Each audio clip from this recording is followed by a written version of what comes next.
এখন আমরা দেখব গ্লাইকোলাইসিসের যে কন্ট্রোল বা রেগুলেশন বা নিয়ন্ত্রণ আছে। এই গ্লাইকোলাইসিসের নিয়ন্ত্রণটা তিনটা ভাবে ঘটে। তিনটা ভাবে কিভাবে ঘটছে আমরা এখন এটা নিয়ে একটু এক্সপ্লেনেশন দেখব। প্রথমত এই যে গ্লাইকোলাইসিস যে বিক্রিয়াটা আছে একটু খেয়াল করে দেখেন, গ্লুকোজ যদি না থাকে তাহলে কিন্তু গ্লাইকোলাইসিস হবে না। তার মানে আপনি যত গ্লুকোজ খাবেন সম্ভাবনা আছে আপনার গ্লাইকোলাইসিসের পরিমাণ তত বাড়বে। ওকে, সো গ্লুকোজের সরবরাহটা এটা থাকতে হবে।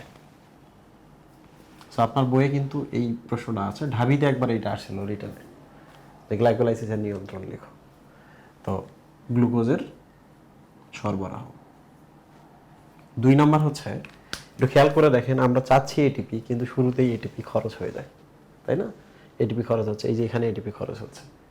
তার মানে হলো কোনো কিছু ব্যবসা করে টাকা ইনকাম করতে গেলে প্রথমে আপনাকে টাকা খরচ করতে হবে, তাই না?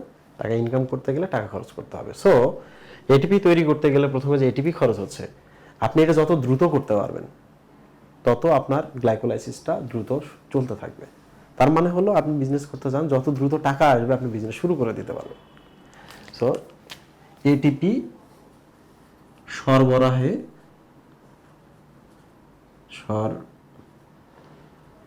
দ্রুততা থাকতে হবে। এটা একটু দেখেন, শব্দটা হচ্ছে দ্রুততা। যত দ্রুত আপনি এটিপি ব্যবহার করতে পারবেন স্টেপ তত দ্রুত চলবে। 3 নম্বর হচ্ছে অ্যালোস্টেরিক এনজাইম।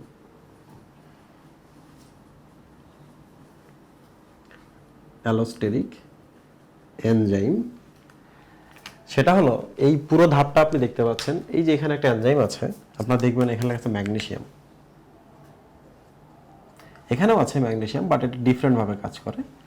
বাট এই যে ম্যাগনেসিয়ামটা দেখতে পাচ্ছেন, এইটা এখানে যে এনজাইমটা আছে এনজাইমের সাথে যুক্ত হয়। তো আমরা একটু দেখি অ্যালোস্টেরিক এনজাইম কাদেরকে বলে। This is A enzyme, usually এখানে একটা বিক্রিয়ক এ, এখানে একটা বিক্রিয়ক বি যুক্ত হবে, তাহলে এটা এনজাইম। ওকে, এনজাইম অ্যাকচুয়ালি কি করে, বিক্রিয়কগুলোকে উৎপাদে পরিণত করতে সাহায্য করে এবং হার বাড়ায়। এ এবং বি যদি যুক্ত হয় এরপরে কি হবে, যে যৌগটা উৎপন্ন হবে, দিস ইজ এ বি। তো এই যে সাইটগুলো দেখতে পাচ্ছেন দে আর অ্যাক্টিভ সাইট, এগুলোতে ইউজুয়ালি বিক্রিয়কগুলো এসে বসে।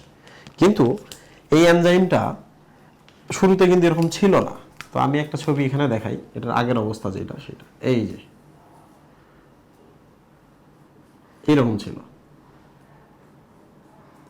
তো এর এখানে একটা সাইট আছে,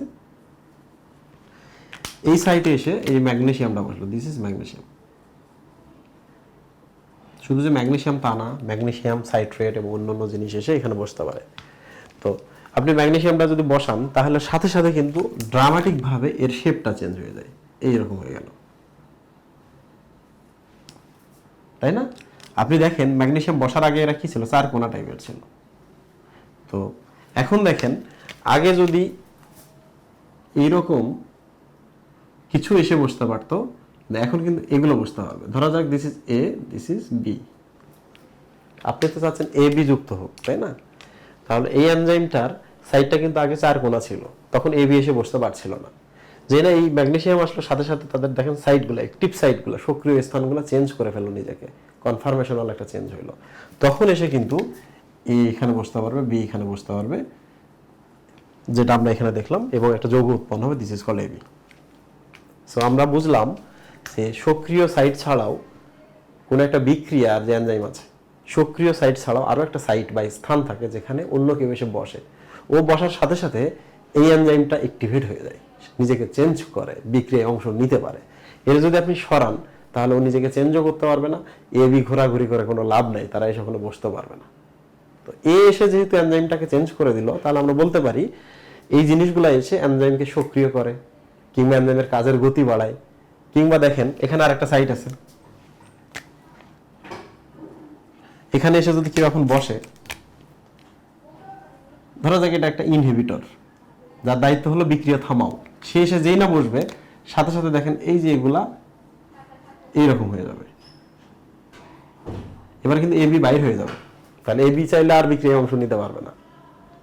তো আমরা একটা জিনিস বুঝছি যে এনজাইমের আরো কিছু সাইট থাকে যেখানে কেউ এসে বসলে বিক্রিয়া শুরু হওয়ার যোগ্যতা অর্জন করে সে, আবার বিক্রিয়া দিচ্ছে, অন্য কেউ এসে যদি বসে আবার সে নিজেকে কি করে চেঞ্জ করে ফেলে, বিক্রিয়া বন্ধ করে দেয়। আমরা একটা জিনিস বুঝলাম, সেটা হলো যে এনজাইমের যে অতিরিক্ত সাইটটা আছে, this is call allosteric site. এই সাইটটা ওই এনজাইমটা সক্রিয় হবে কিনা, নিষ্ক্রিয় হবে কিনা, কাজ বাড়াবে কিনা, কাজ কমাবে কিনা, এই ব্যাপারটা দেখে। তো দেখেন এই যে এখানে 3 নম্বর ধাপে একটা এনজাইম রয়েছে, দিস ইজ ফসফোফ্রুক্টোকাইনেজ। এই এনজাইমটা হচ্ছে অ্যালোস্টেরিক এনজাইম। এই এনজাইমটা নির্ধারণ করবে যে বিক্রিয়া এই ধাপ থেকে এই ধাপে যাবে কিনা। এই ধাপে যদি একবার যায় তাহলে চলতে থাকবে। তাহলে এই এনজাইমটা হচ্ছে খুবই গুরুত্বপূর্ণ একটা এনজাইম। তো প্রশ্ন হলো কেন গুরুত্বপূর্ণ এটা? এটার নাম হচ্ছে অ্যালোস্টেরিক এনজাইম, তার মানে এই এনজাইমের ওইরকম একটা এক্সট্রা সাইট থাকে, অ্যালোস্টেরিক সাইট থাকে। এখন আপনার এই কোষটার মধ্যে ধরা যাক এটিপির পরিমাণ বেড়ে গেছে, তাহলে কি আপনাকে এই বিক্রিয়াগুলো দরকার আছে? শক্তির দরকার আছে? নাই, অলরেডি এটিপি আছে। তাহলে এটিপির পরিমাণ যদি খুব বাড়ে তখন এটিপি এসে এই এনজাইমটাকে ব্লক করে দেবে, ওই যে ওইভাবে এটিপি এসে ফসফোফ্রুক্টোকাইনেজকে ব্লক করে দেবে। মানে বেশি এটিপি হইলে কি, কোষে বেশি এটিপি এসে ব্লক করে দেবে, তাহলে এই এনজাইমটার কাজ করতে পারবে না, এই স্টেপটা আর হবে না।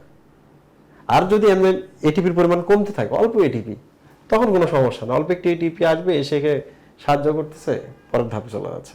তার মানে আমরা এখানে একটা জিনিস বুঝছি, কোষের ভেতরে এটিপি লাগবে কি না, কোষের ভেতরে এটিপি কম আছে না বেশি আছে, এই এনজাইমটা বুঝতে পারে। বেশি এটিপি হলে সে কাজ বন্ধ করে দেয়, আর কম এটিপি হলে সে কাজ করে। তার মানে আমরা বুঝলাম যে অ্যালোস্টেরিক এনজাইম এই প্রক্রিয়াটা নিয়ন্ত্রণ করে, অনেক অংশে এটার উপর নির্ভরশীল। এবং অ্যালোস্টেরিক এনজাইম নির্ভর করে এটিপি যখন কম থাকে তখন ভালো কাজ করে, বাট যখন এটিপিটা বাড়ে তখন সে কি করে, নিজেকে এখানে আর অংশ নিতে দেয় না, ফলে ধীরে ধীরে গ্লাইকোলাইসিসটা কমতে থাকে। ওকে, কোষে এটিপি আছে, কোষ প্রক্রিয়া ঘটাবে না, কোষে এটিপি নাই বা অল্প আছে, কোষ প্রক্রিয়াটা ঘটাবে। এই হলো সিম্পল কথা, এবং সেটা থার্ড অ্যালোস্টেরিক এনজাইমের উপর নির্ভর করে। সো এনজাইমের নামটা মনে রাখবেন, খুবই গুরুত্বপূর্ণ এনজাইম, ফসফোফ্রুক্টোকাইনেজ। সো 1 নম্বর হচ্ছে গ্লুকোজের সরবরাহ আছে কিনা, গ্লুকোজ হলে বিক্রিয়াটা হবে, গ্লুকোজ নাই বিক্রিয়া নাই। 2 নম্বর হচ্ছে দ্রুত এটিপি ব্যবহার করতে পারছেন কিনা, যত দ্রুত আসবে আপনি তত বেশি আগাইতে পারবেন। 3 নম্বরটা হচ্ছে অ্যালোস্টেরিক এনজাইম, ও দেখবে বেশি এটিপি থাকলে কাজ করবে না, কম এটিপি থাকলে সে পরের ধাপে বিক্রিয়াটা নিয়ে যাবে, বাকি ধাপগুলো অটোমেটিকলি করতে থাকবে। আশা করছি আপনারা বুঝতে পেরেছেন। আল্লাহ হাফেজ।